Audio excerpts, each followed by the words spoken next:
Chapter 248 of JJK gets right back into the action with the fight against Sukuna, and if you remember in the last chapter, Higuruma sacrificed himself to give a chance for Yuji to kill Sukuna.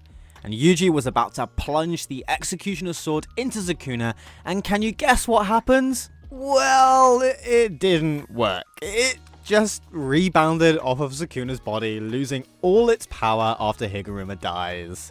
And Yuji just stares at it in desperation as the sword fizzles out of existence, leaving no hope left. And I'm not surprised. I mean, we all knew it wouldn't work, it's too quick, and Gege certainly has some more devious plans to make Yuji suffer, so it couldn't end there. But this certainly has humbled Sukuna, since if that plan did work, he would have been dead right there and then. But before we get into the rest of the chapter, if you're enjoying this video, please like and subscribe, it really helps my small channel grow. Also, I've made a Patreon and it's in the description below, support me if you'd like. Sukuna immediately lunges for Yuji, striking him repeatedly and kicking him away. Slashes appear and it tears through Yuji, throwing him far back. Sukuna is now left to reflect on what happened, and he notes that he's now lost his cursed tool called Supreme Martial Solution, which if you didn't know is the weapon used in the Heian era to fight against the clans. And recently I read a little more of the lore about this weapon that I didn't know before, and apparently its technique was to create lightning. But I guess that doesn't really matter anymore since it's completely gone now. And as well, he also notes that Yuji's stomach has completely healed for some reason. But before he can reflect on that more, he turns around and we see Ui and Kirara Hoshi collecting Higuruma's body. Ui's technique for teleporting them in and out, and Kirara's technique to stop Sukuna getting closer. They disappear, and we learn from Sukuna himself that they're probably the reason why Gojo's body vanished. Which is amazing news, because hopefully Shoka can bring back my glorious blue-eyed king and we can have the happy ending we deserve. Even Sukuna ponders on this, questioning if they're going to take the bodies back to the woman with the reverse curse technique, but also says that since using RCT on other people is half as potent and she's less powerful than him or Gojo, then that might not be the case. But while he's thinking, our beautiful baby, our main character Yuji Itadori gets back up for some reason, and Sukuna has realized that in the last month, this boy too has learned RCT. I mean, just look how cool he looks. It's absolutely insane. I didn't actually expect that to happen, but I'm so happy our boy is now so much more proficient with using cursed energy. First Black Flash usage, and now RCT. He's truly one in a million. And I know some people will complain about why Yuji got it before people like Higuruma, and I'd say it's mostly due to Sukuna using RCT loads inside of Yuji during his takeovers. He got an understanding of the soul from him, why wouldn't he have an understanding of reversing cursed energy as well? And it powers him up nicely as well. Sukuna continues to think, saying he's improved way more than he expected, than just to strengthen himself, which means the main dish of this fight is Yuji himself, and that it should be fun. But to Yuji's surprise, and certainly the viewer, Sukuna seems irritated, and stands there sulking like a moody brat who wasn't allowed to have a bar of chocolate at the store.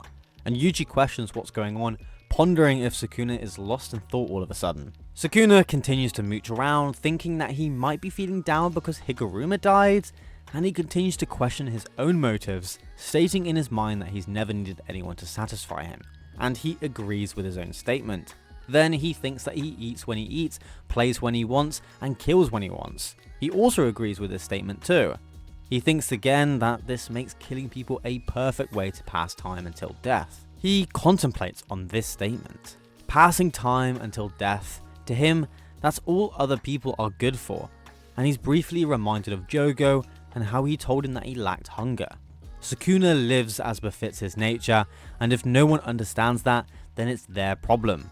Sukuna then speaks, stating he'd never held any ideals and never strove more than his nature, but others keep pursuing his death, and he gets irritated at this, seeing others dedicate themselves to an ideal, and he's reminded of someone he knew 1,000 years ago, and questions if he's changed during that time. Looking at Yuji, he realizes something. That boy, him.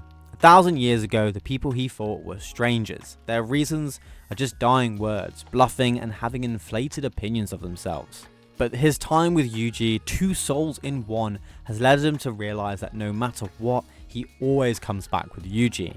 He knows that his ideal is to be unbreakable. And unfortunately, he's learned that someone far weaker than him can go toe to toe with him and can achieve his ideal through strength of will. And that really irritates Sukuna. He reflects on the meaning of his inner monologue, realizing that he was so great he held no ideals, even despised the thought of having them. He speaks again. Yuji has given him a clear reason to destroy him here and now by crushing his hopes, as a star seems to come down from the sky above them. This star, which has suddenly appeared, hovers in front of Sukuna, and Kusakabe, who has rushed to the scene, questions what he's doing. Suddenly, Kogane appears and a new rule has been added to the culling game, a rule that allows Megumi Fushiguro to activate the merger of mankind by Tengen. Kusakabe realizes that this means Sukuna is Kenjaku's backup plan, and the star appears to transform into a blob of cursed energy that Sukuna then ingests.